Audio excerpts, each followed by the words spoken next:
Hey everybody, this is Brothers Forge Gaming and welcome to NESQuick. Today's game in review is Track and Field. This 1988 Konami game is a port of the classic 1983 arcade game, in which you compete in various Olympic events against a buddy or the computer.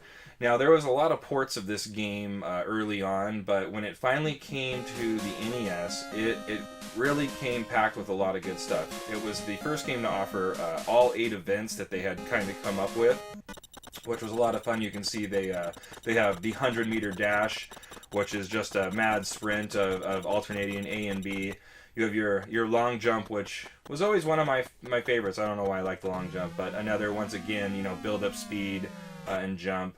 The hurdles, which I'm much better on the arcade, I will have to admit, but it takes a little timing and jumping for that. The javelin throw, these were always fun too. With you have to get your correct angles and stuff to get all your maximum distance and all that. The skeet shooting was definitely one of the new ones, and it's more of just a timing type thing, but it can be it's fun, it's challenging. It was kind of fun doing something new. It reminds you of the other part of Duck Hunt. The triple jump, which is another one not offered on the arcade, but it's similar to the long jump, except for you just have to jump 3 times, and there's different ways to fault and stuff, so you have to learn not to do the no-nos. The archery, which is another fun one that wasn't on the original arcade. It just kind of allows you, once again, it's some timing, you have to adjust for wind and that, and it's definitely a fun little battle. And then the last one is the high jump, which was one of my favorite on the arcade as well. I think it's the last event on the original, but it's fun. Obviously, you run and you're jumping and competing to get the highest jump. Now, some of the good things about this port is you can play, like I mentioned earlier, you can play 2 players, or you can kind of play a solo run at it. So it's cool to grab a buddy, challenge him. You can play some events, see who runs the fastest or can throw the furthest and all that good stuff.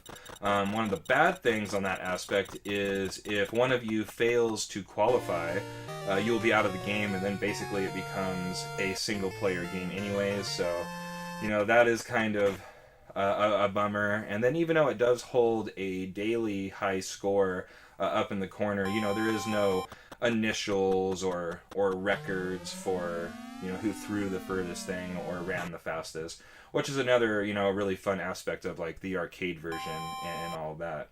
So those are some of the kind of things that play it down from the 2-player mode, but it's still fun to challenge a buddy or play the computer ultimately for high score. The other thing is this game is really cheap, and you can pretty much find it anywhere for a handful of dollars. So you wouldn't be breaking the bank if you really were interested in just even trying this out or having it on the shelf.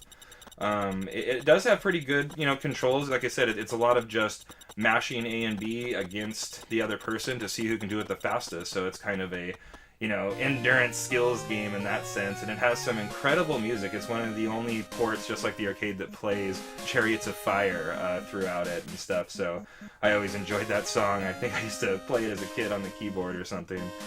But so if you're looking to play some Olympic style game, you're missing the Olympics, you want to do some of the running and jumping and summer fun, we at Brothers Forge would say go pick up Track and Field, the original. It's a really well-made game. It's one of the best ports and versions of this game you can get besides the arcade, so it's probably worth a few bucks. If you don't think you got the button speed, or you don't like battling your friends, I would pass it. It's not something you're gonna miss.